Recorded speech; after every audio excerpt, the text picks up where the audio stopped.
Hello and welcome to our special show on Prime Minister Narendra Modi's successful Act East outreach in the 3 Southeast Asian countries of Indonesia, Malaysia and Singapore.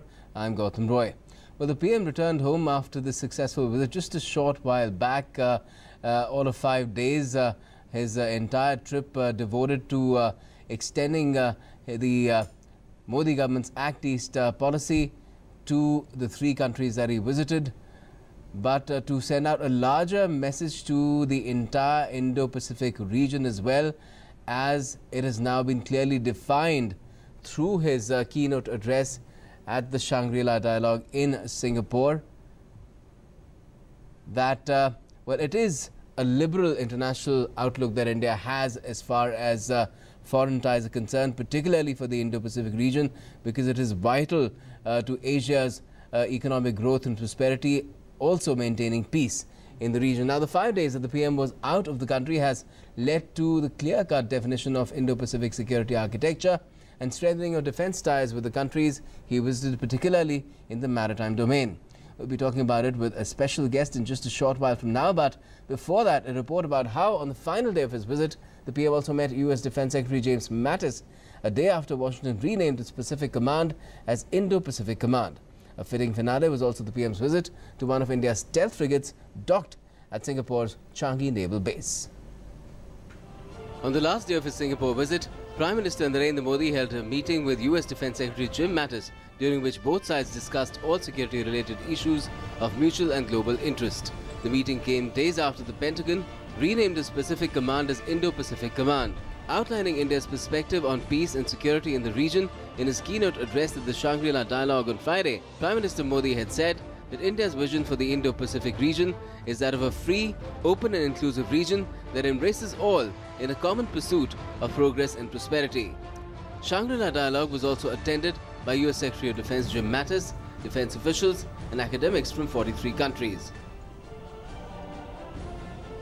Prime Minister Narendra Modi visited the Changi Naval Base and met officers and sailors of the Indian Navy and Royal Singapore Navy. The Prime Minister also interacted with officers and sailors on board Indian Navy's Shivalik-class stealth frigate INS Satpura, which is visiting the Changi Naval Base as part of its deployment in the region. The Prime Minister was accompanied by Singapore's Senior Minister of State for Defence, Mohammad Maliki Osman. INS Satpura is a Shivalik-class stealth multi-role frigate built for the Indian Navy. India is among very few countries in the world having the capability of building stealth warships. During his interaction with the officers and sailors on board the Indian Navy's Shivalik-class stealth frigate INS Satpura, Prime Minister Modi said that these Jawans are inspiration for many in India and the world. जीवन में जिस discipline को follow किया, जिस मर्यादाओं का, संयम का, नियमों का पालन, उसको हिंदुस्तान का हर नागरिक बहुत बारीकी से देखता है। और यही आपके सबकी तपस्या है कि जिसके कारण हर हिंदुस्तानी के दिल में आपके प्रति एक बड़ा आदर है। Besides, the PM also met Singapore's former Prime Minister Goh Chok Tong. Prime Minister Modi's 5-day visit to Southeast Asian nations added a new momentum to India's Act East policy. Besides reinforcing cultural and people-to-people ties with these nations, it also focused on enhancing maritime cooperation, security and peace in the Indo-Pacific region. With inputs from Mamta Chopra and Sudhakar Das, Bureau Report, DD News. So what are the big takeaways as far as Prime Minister's 3-nation visit to these Southeast Asian countries is concerned? The outreach of Act East policy. We have Rajiv Sikri with us, former Secretary, Ministry of External Affairs. Welcome to the show. Mr. Sikri, what is your first take on this entire trip in terms of how it covered not just the basis of strengthening ties with the countries that the PM visited, but also extended India's foreign policy to the Indo-Pacific region in a clearly defined manner? I think this was a very timely visit, and obviously it was well planned, because we had heard a few months ago that the Prime Minister was going to speak at the Shangri-La Dialogue, and the dates for that are fixed. And I'm extremely glad that he combined this with a trip to Indonesia, because without involving Indonesia, our Act East policy and the Indo-Pacific strategy is quite incomplete, considering that Indonesia is the largest country in ASEAN. It controls the access between the Indian and the Pacific Oceans. It's our largest trading partner. It's a fulcrum. It defines itself as it is a fulcrum. So both in a bilateral context and in a strategic context, Indonesia is critical. And I had been a little disappointed that for so many years the Prime Minister had not visited Indonesia. But he has done so, and I think that the elevation of the relationship to a comprehensive strategic partnership, the various agreements that have been signed. 15 of them, 2 of them very intrinsic to defense capabilities, especially in the maritime domain. Yes, yes. Extending to even outer space, use of outer space. Yeah, as you know, on space, we already have a telemetry tracking station at Biak and one at Ho Chi Minh City also. So this is going to increase the capabilities, because the Indonesians are also quite concerned about what the Chinese are up to in the South China Sea, which they call the Natuna Sea. And obviously they can benefit a lot from our cooperation with us. So all this would enable us to keep a much closer track of what the Chinese are up to. And you see, Indonesia is critical because there are 3 access points between the Pacific and the Indian. One, of course, is the Malacca Straits, where Singapore, Malaysia and Indonesia, the 3 countries that you visited, they control that. The second is the Lombok Straits, and the third is the Sunda Straits. So the Lombok and Sunda are controlled by Indonesia. Yeah. So unless you have a good maritime cooperation or a strategic cooperation with Indonesia, your Indo-Pacific strategy becomes quite hollow.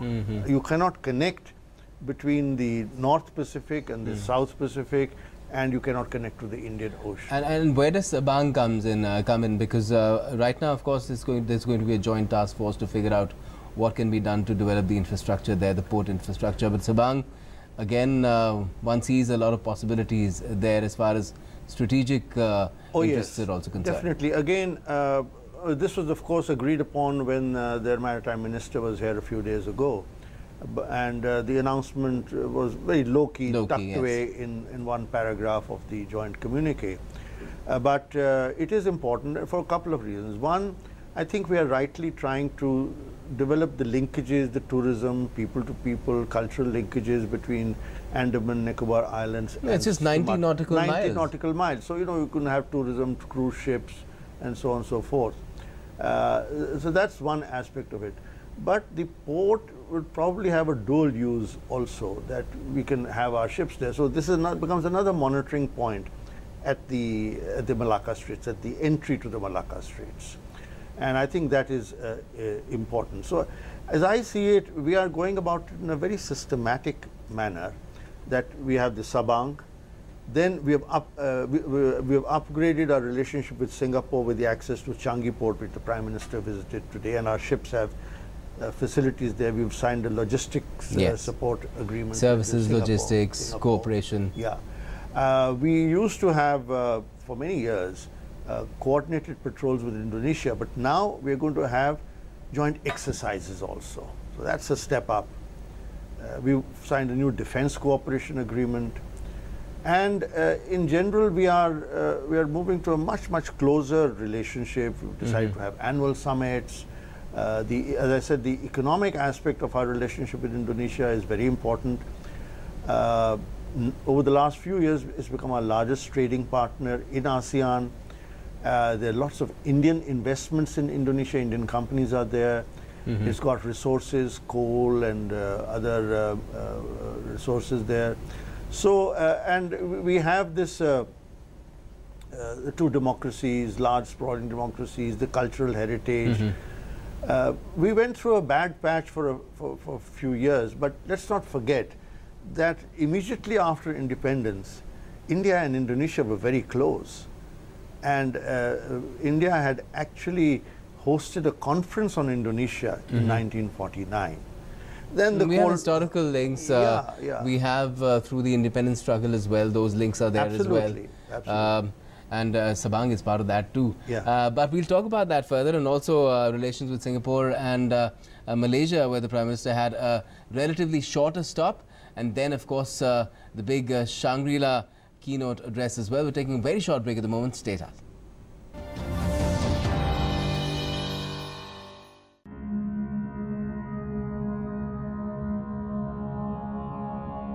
ध्यान। ध्यान की किसी भी मुद्रा में बैठें। अपने मेरुदंड को आरामदायक स्थिति में सीधा रखें। ज्ञान मुद्रा ग्रहण करें। अपनी आंखें बंद कर लें और चेहरे को हल्का सा ऊपर उठाकर बैठ जाएं। आपको एकाग्र होने की आवश्यकता नहीं है, वरन केवल अपनी दोनों भौहों के बीच हल्का ध्यान दें और अपनी सांसों के प्रति जागरूक हों। ध्यान मस्तिष्क को शांत और आनंदमय रखता है। ये एकाग्रता, स्मृति, विचारों की स्पष्टता तथा इच्छा शक्ति को बढ़ाता है। ये पूरे शरीर और मस्तिष्क को सही तरह से आराम देकर उसे पुनः चैतन्य कर देता है। ये सकारात्मक भाव जगाने में सहायक है। ध्यान हमें आत्मानुभूति की दिशा में आगे बढ़ाता है।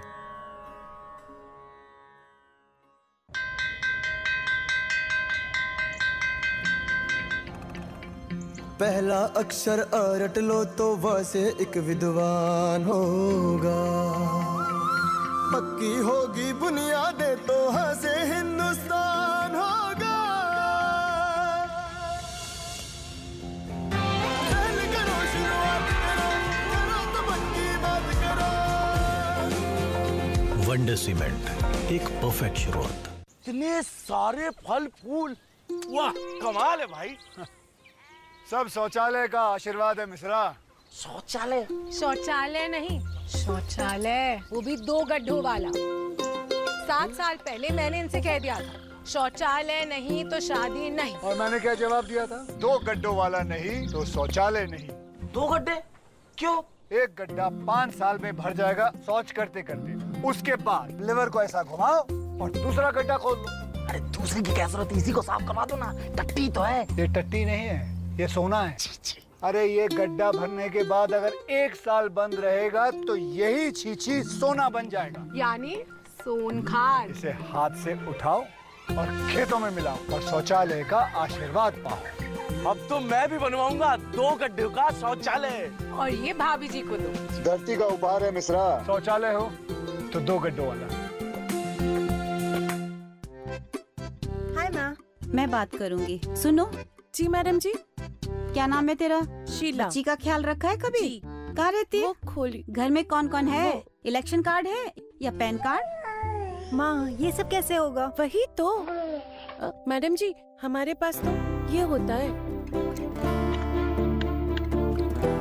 That's okay. Thank you, Sheila. अरे ऐसे कैसे भरोसा कर लिया? चोरी का या नकली आईडी भी तो हो सकता है। माँ असली आईडी है। अच्छा, आधार? आधार तो ऑनलाइन वेरीफाई भी हो सकता है, बाकी कोई आईडी नहीं, समझी?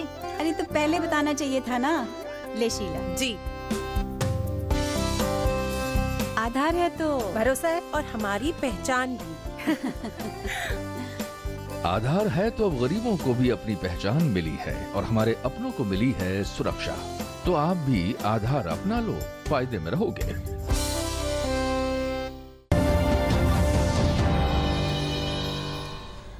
Welcome back. We're talking about Prime Minister Modi's Act East outreach to 3 Southeast Asian nations. Of course, Indonesia, Malaysia and Singapore. Rajiv Sikri with us in our studio, former Secretary MEA. We were talking about, Rajiv Sikri, how this visit to Indonesia particularly was long overdue. Do you feel that the Prime Minister has covered up, more than covered up rather, for not making a visit sooner to Jakarta? Oh yes, I think he has. Probably we were also waiting for the Indonesian president to come, which he did some time ago, because there's a sequential thing to it. Correct. And it's okay, because what has been achieved is a substantial outcome. I think that is what matters. It was very timely. And also perhaps now Indonesia is a little more concerned about what is happening in the region, that it would be more receptive to a closer cooperation and partnership with India. And if you talk about what happened in Malaysia and in Singapore, again, extension of Act East definitely, and particularly with Singapore agreement as far as the naval ships are concerned, for logistics and services, also cyber security major concern, and both India and Singapore have been independently developing capabilities to tackle that as well, and it's good that they're coming together. Oh yes, you know, Singapore has always been a very important country in ASEAN for India, because Singapore, and particularly Goh Chok Tong, whom the Prime Minister met before he came back to India, he was the one who believed that Singapore must engage with India much, much more. He had this description of ASEAN as a plane with two wings, one the China wing, the other the India wing, and in order to fly and be stable, it needed to be balanced. So the Chinese influence in Singapore is obviously a lot, because about 80% of the population is of Chinese origin. But the Singaporeans, as a small country, feel very vulnerable, and they look to India as a possible balancing factor. So they are the ones who brought about the consensus within ASEAN to make India a top-level, top-tier partner with a summit-level meeting every year. That has been a very important. Also, Singapore has been an important facilitator. You know, from the financial area, we've got Indian community, we've got a lot of trans-Singapore trade to the rest of ASEAN, because it's a major port. And of course, the tourism traffic, the technological advancements that Singapore has in selected fields. For example, we are collaborating with Singapore in building smart cities, because they are a city-state. They know what the problems of the city are, how to make it run more efficiently. So Singapore has been a good guide for us. Yes. And whenever we've run into difficulty in ASEAN, that has been my personal experience, because I dealt with ASEAN for 4 years, we could always count on Singapore to help us. This is a very rather steadfast very friend steadfast. in the ASEAN. And this is an important year, because Singapore is the chair of ASEAN, and if I'm not wrong, I think it's also the country coordinator for India. I may be mistaken, but anyway, it's the chair of ASEAN. So as the ASEAN chair, it plays a role in guiding ASEAN. So I see the Prime Minister's visit to Singapore and Indonesia, I'll talk about Malaysia also, as a follow-up to the ASEAN summit, India-ASEAN summit, where they were Chief Guest Republic completed Day. the review of SICA as well with Singapore. Yeah, well, you know, on SICA, we have been somewhat disappointed because we did not get enough on services and investment as we had hoped. And there have also been problems of mutual recognition of degrees. I'm glad the one on nursing has been happened, yes, concluded now. There's also, you know, the RuPay card and the collaboration between the central banks and so forth. So all that is quite good. So I think that on the defense side, Singapore is also very important, and here it depends on us a lot, because for many years we have been hosting exercises that the Singaporeans have done for their armed forces, you know, on Air Force exercises and Army exercises. They don't have the space. So we've been providing them the space. And that is something that the Singaporeans appreciate. And I'm sure that what they've given us on Changi is a kind of a reciprocal support here. About Malaysia, it was a very brief visit, but I think it was a very astute move to signal that Malaysia remains important. There is a new change which has come about, very important political change which has come about in Malaysia with the defeat of the Barisan Nasional. And here we are acknowledging that. Mr. Mahathir may not have been the best friend of India when he was in power, but you know, a lot of time has passed. And I think that it is important that the Prime Minister also met with his possible successor, Anwar Ibrahim, whose wife is the Deputy Prime Minister just now. So this was Prime Minister's way of saying, welcome, we'd like to continue to work with you. You are important to us, which it is, because apart from the fact that it's a very important economy and important for our natural resources, particularly palm oil, we also have to look at the large Indian origin population in Malaysia, which lives in Malaysia. So that is always a factor which is at the back of our minds, that you know, we cannot ignore them. They are Malaysian citizens, but obviously they've got lots of links back home. And I think the Malaysian government is also conscious of this linkage. Okay, we've got still the Prime Minister's larger statement about the entire Indo-Pacific region at the Shangri-La Dialogue left to talk about, and we'll do that after a very short break. Do stay tuned. तन मन की एकाग्रता और सामर्थ्य बढ़ाने में योग ने हमेशा मेरा साथ दिया है। योग अपनाइए, संभावनाओं को संभव बनाइए। योग सही गाइडेंस और कंसल्टेशन के साथ ही कीजिएगा।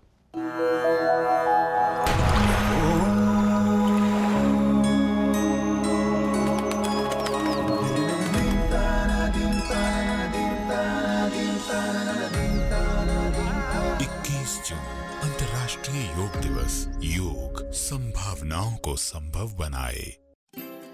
पता है, अब डाकघरों और बैंक में भी आधार बनवाने और अपडेट करवाने की सुविधा उपलब्ध है। देश भर में 6,500 डाकघरों और 7,000 बैंक शाखाओं में आधार केंद्र है। जल्द ही 13,000 डाकघरों और 14,000 बैंक शाखाओं में आधार सेवाएं उपलब्ध होंगी। इनकी जानकारी आप uidai.gov.in या 1947 पर कॉल करके ले सकते हैं। मेरा आधार मेरी पहचान।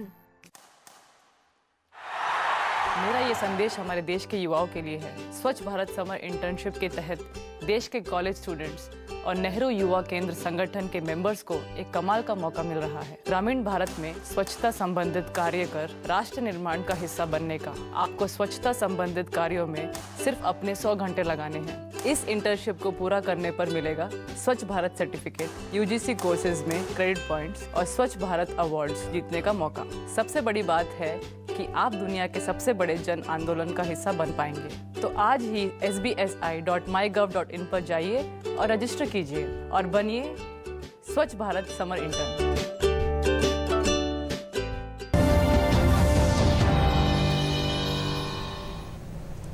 Welcome back. We're talking about Prime Minister's Act East outreach in 3 Southeast Asian countries of Indonesia, Malaysia and Singapore. We have Rajiv Sikri with us, former Secretary MEA. Rajiv Sikri, as far as the Shangri-La dialogue goes, what do you make of what the Prime Minister had to say about how India looks at the entire region? He defined India's outlook, and where he clearly said it's not directed towards anybody, and said, basically indicated that we're looking at a liberal international order where it's equitable, it embraces everyone and it's inclusive. I think that the Prime Minister's speech was a very important policy speech. The first one in a long time, as I recall, where he has sketched out the broad contours of India's foreign policy and strategic approach.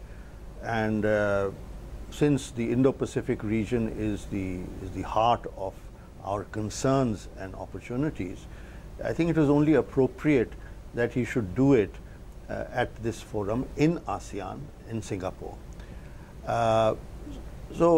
You know, he has reiterated. I think the timing was also important because it came after his meetings in Wuhan with the Chinese president and in Sochi with the Russian president.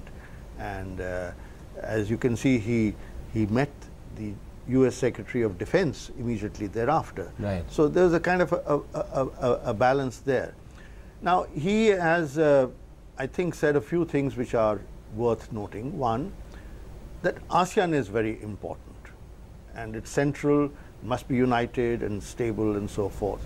So that is a very reassuring message to us. It was something which he had said even at the Republic Day meetings. The commemorative commemorative summit. So that is a very important thing, because at a time when China is dividing ASEAN, when ASEAN is uncertain about its future, here is an important partner saying, look, we think you are central to the whole thing and we want to keep it that way. Then he flagged a lot of the concerns that ASEAN has, you know, whether it is the freedom of the South China Sea and so forth, the freedom of navigation over flights and so on. So all that. Well, he defined the parameters of how things should be. Yeah.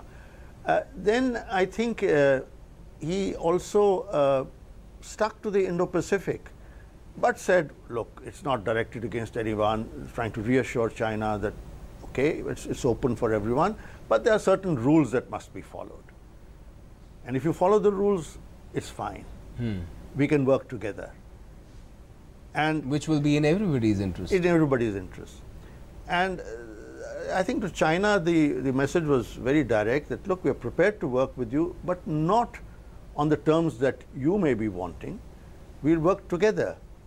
And he reiterated what the Chinese have also been saying, that there needs to be more mutual trust. Because he did not mention OBOR, but no, there was one particular part where he talked about connectivity and how it should be based on trust. That is true, but no, but he talked in that section where he talked about China, he talked about there must be more mutual trust or words to that effect, and greater sensitivity to each other's concerns. So that was a clear message that we can work together, we must work together, but on this basis. Yes, he did not talk about the Belt and Road Initiative directly, but when he talked about connectivity, he brought in all those. You cannot really mistake that message. Yeah, yeah. It was quite clear that we are prepared. There must be bridges of trust also that are built, and in a transparent, open manner, so that the countries do not come under a debt trap. You know, all those factors which have been talked about are on the Belt and Road Initiative. And he took care to very forthrightly talk about the importance of Japan, the relationship with the United States, but very briefly the United States. Russia was also mentioned. And he did not forget some of the other countries like Korea. So I think that here he was signaling that we are an Indo-Pacific power. We have interests. We have a lot of trade. We have a lot of investments. He mentioned how Indian Ocean is central to our trade. Yeah, central. So I think he was signaling that India will be there, and no matter what the Chinese may say, we are going to have a role to play in the Pacific Ocean also. Indian Ocean, of course, is there, but in the Pacific also. And all these agreements that he signed with Singapore and Indonesia, and what we have been doing with Vietnam, signal that. In your assessment, finally, this expectation that India will play a balancer to China and its growing influence and power and its rise overall, do you think that is something that the PM fulfilled, or he did something else entirely, which is perhaps more in the interest of everyone, particularly the ASEAN as well as India, that he was a voice of reason, and a voice of reason which is acting on the kind of reason that he and India is advocating? Well, I think, you know, when prime ministers and statesmen talk in public like this, it has to be a voice of reason. But the first point that you mentioned is also true, that everyone realizes that China has grown a lot, it's grown very fast, and it's very difficult to try to contain China, so to speak. But if the other countries act together, and that's what we are doing now with the other countries, including the United States and Indonesia and Australia and Japan and so forth. The US has been more strident. James Mattis was more strident. Then that would be a cautionary tone to the Chinese that they should not go too far. And my own assessment is that the Chinese are concerned about the Indo-Pacific concept. Let's not forget that it was only after Doklam that the idea of the Quad revived. There was first the meeting of the senior officials in Manila. Because that's when we stared them in the eye. Yeah. So you see, if you recall, 10 years ago, 2007, this idea came up and then it quickly died. Why did it revive again? One, it was that Doklam. So we had the meeting in Manila, and then we had the naval chiefs at the Raisina dialogue. And you see in the last few months, the flurry of agreements that we have had with Oman, with UAE, with Seychelles, now Indonesia, Vietnam, Singapore, all this adds up. And I don't think that the Chinese want this to go too far. So here I saw the Prime Minister saying, we're going to go ahead, but the doors are open, provided you want it. So let's see how it pans out, but I think it was a good visit, a very important visit, which gave a lot of substance to our Act East policy, and I think has given for India and the rest of the world a good strategic perspective on Indian foreign. And there will be much to look forward to as long as everybody plays by the rules of the game. Yeah, that's what we are saying, and we are saying that we are a responsible player. We will play by the rules of the game. But if you don't play by the rules of the game, then it will become unpredictable and unstable. We'll leave it at that right now and leave it at another date to take up, in terms of how things go from here. Thanks a lot for joining us this evening. Well, that's all we have for the moment as far as this special show is concerned. But for all the latest, do stay tuned to DD News.